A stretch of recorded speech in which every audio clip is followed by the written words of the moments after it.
بات کریں گے اس کلمے کے بارے میں جو ہماری زندگی کی سب سے قیمتی دولت ہے، اور وہ دولت کلمہ طیب کی دولت ہے۔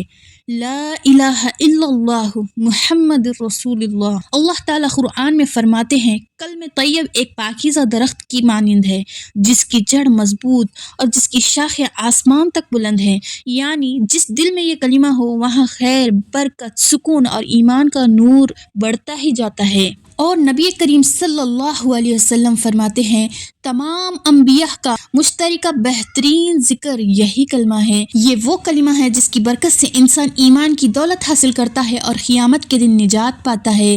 ایک اور حدیث میں آتا ہے جو شخص اس حال میں دنیا سے جائے کہ وہ دل سے جانتا ہو کہ اللہ کے سوا کوئی معبود نہیں، اس کا انجام جنت ہے۔ یہ کتنی بڑی خوشخبری ہے۔ اور کیا آپ کو معلوم ہے کہ کلمہ طیب کی کتنی بلند برکتیں ہیں، کتنے عظیم اثرات ہیں؟ تو ان کے خاص طور پر میں 3 اثرات بیان کروں گی جو کہ ہیں دل کا سکون۔ ذکر الہی سے دلوں کو سکون ملتا ہے، اور گناہوں کی بخشش، سچی توبہ اور کلمے کی گواہی انسان کو پاکیزہ کر دیتی ہے۔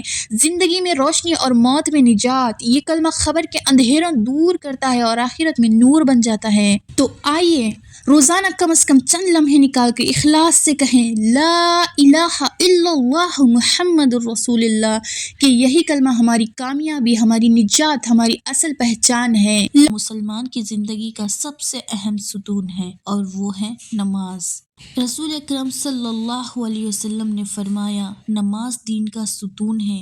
اگر ستون مضبوط ہو تو عمارت قائم رہتی ہے، اور اگر نہ ہو تو عمارت گر جاتی ہے۔ نماز نہ صرف عبادت ہے بلکہ مسلمان کی پوری زندگی کو سنوارنے کا طریقہ ہے۔ اللہ تعالیٰ نے قرآن مجید میں فرمایا نماز قائم کرو۔ یہ حکم قرآن مجید میں بار بار آیا ہے، اور قرآن مجید میں یہ بھی فرمایا گیا ہے نماز بے حیائی اور برائی سے روکتی ہے۔ یہی نماز انسان کے اخلاق، رویے اور کردار کو بہتر بناتی ہے۔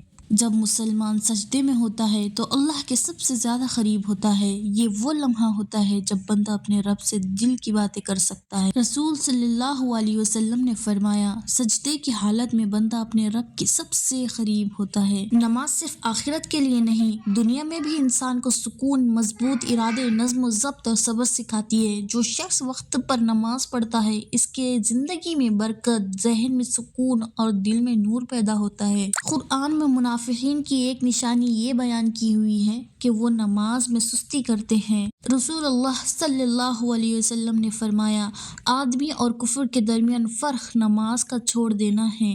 تو آئیے آج سے عہد کریں گے کہ ہم نماز کو اپنی زندگی کا لازمی حصہ بنائیں گے، کیونکہ کامیابی کا راستہ اللہ سے تعلق میں ہے، اور اللہ سے تعلق نماز سے مضبوط ہوتا ہے۔ اللہ ہمیں اپنی نمازوں کے محافظ بنائے، آمین۔ کے بارے میں بات کریں گے جو نہ صرف عبادت ہے بلکہ روحانی تربیت اور تقویٰ کا بھی ذریعہ ہے۔ اللہ تعالیٰ قرآن مجید میں فرماتے ہیں اے ایمان والو، تم پر روزے فرض کیے گئے ہیں جسے تم سے پہلے لوگوں پر فرض کیے گئے تھے تاکہ تم میں تقویٰ پیدا ہو۔ روزے کا اصل مقصد تقویٰ ہے، یعنی اللہ کا خوف، نفس پر قابو اور گناہوں سے بچنا۔ رسول صلی اللہ علیہ وسلم نے فرمایا روزہ ڈھال ہے، یعنی روزہ انسان کو گناہوں، برائیوں اور جہنم کی آگ سے بچاتا ہے۔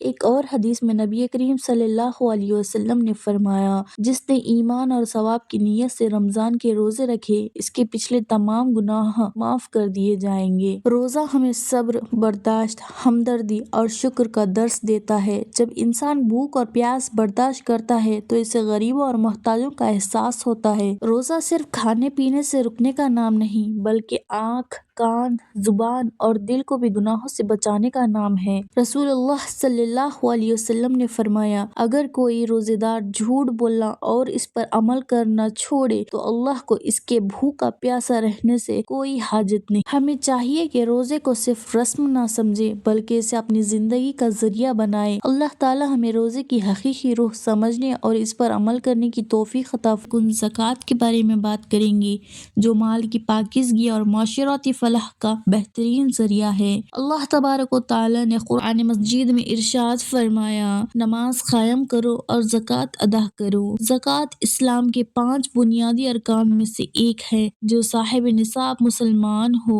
اس پر زکوٰۃ فرض ہے۔ زکوٰۃ کا مقصد مال کو پاک کرنا اور معاشرے کی ضرورت مند افراد کی مدد کرنا ہے۔ اللہ تعالیٰ فرماتے ہیں، اے نبی آپ صلی اللہ علیہ وسلم ان کے مالوں میں سے صدقہ لے لیجئے جس کے ذریعے آپ انہیں پاک اور صاف کر دیں۔ رسول اللہ صلی اللہ علیہ وسلم نے فرمایا، اسلام کی بنیاد 5 چیزوں پر رکھی گئی ہے اور زکوٰۃ ادا کرنا۔ زکوٰۃ صرف عبادت نہیں بلکہ ایک سماجی نظام ہے جو غریب کو امیر کے درمیان فاصلے کو کم کرتا ہے اور معاشرے میں محبت اور ہمدردی کو فروغ دیتا ہے۔ قرآن مجید میں زکوٰۃ کے مستحقین کا ذکر یوں آیا ہے، صدقات، زکوٰۃ تو فقیروں، مسکینوں اور دیگر مستحقین کے لیے ہے۔ رسول صلی اللہ علیہ وسلم نے فرمایا، جس شخص کو اللہ تعالیٰ نے مال دیا اور اس نے زکوٰۃ ادا نہ کی، قیامت کے دن اس کا مال زہریلے سانپ کی شکل میں اس کے گلے کا طوق بنا دیا جائے گا۔ ہمیں چاہیے کہ زکوٰۃ خوشی دلی سے ادا کریں کیونکہ زکوٰۃ دینے سے مال کم نہیں ہوتا بلکہ برکت میں اضافہ ہوتا ہے۔ اللہ تعالیٰ ہمیں زکوٰۃ صحیح طریقے سے عظیم رکن حج کے بارے میں بات کریں گے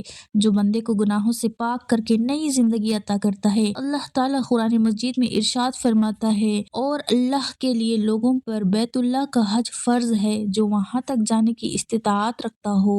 حج اسلام کے 5 بنیادی ارکان میں سے ایک ہے۔ ہر صاحب استطاعت مسلمان پر زندگی میں ایک مرتبہ حج فرض ہے۔ رسول اللہ صلی اللہ علیہ وسلم نے فرمایا، اسلام کی بنیاد 5 چیزوں پر رکھی گئی ہے اور بیت اللہ کا حج کرنا۔ حج ہمیں برابری، اتحاد اور عاجزی کا درس دیتا ہے۔ احرام کے سادہ لباس میں امیر و غریب، حاکم و محکوم سب ایک جیسے نظر آتے ہیں۔ حج کا سب سے بڑا انعام رسول صلی اللہ علیہ وسلم نے یوں بیان فرمایا، جس نے اللہ کے لیے حج کیا اور فحش کلامی اور گناہوں سے بچا اور ایسے لوٹا جیسے آج اس کی ماں نے اسے جنا ہو۔ حج مناسک ہمیں حضرت ابراہیم علیہ السلام، حضرت ہاجرہ علیہ السلام اور حضرت اسماعیل علیہ السلام کی عظیم قربانیوں کی یاد دلاتی ہے۔ طواف ہمیں اللہ تعالیٰ کے گرد اپنی زندگی گھمانے کا سبق دیتا ہے۔ سعی ہمیں جدوجہد اور بھروسے کا درس دیتی ہے اور وقوف عرفہ ہمیں قیامت کے دن کی یاد دلاتا ہے۔ حج صرف سفر نہیں بلکہ صبر، قربانیاں اور مکمل اطاعت کا عملی مظاہرہ ہے۔ اللہ تعالیٰ ہمیں بار بار اپنے گھر کی حاضری نصیب فرمائے اور حج مبرور عطا فرمائے، آمین ثم آمین۔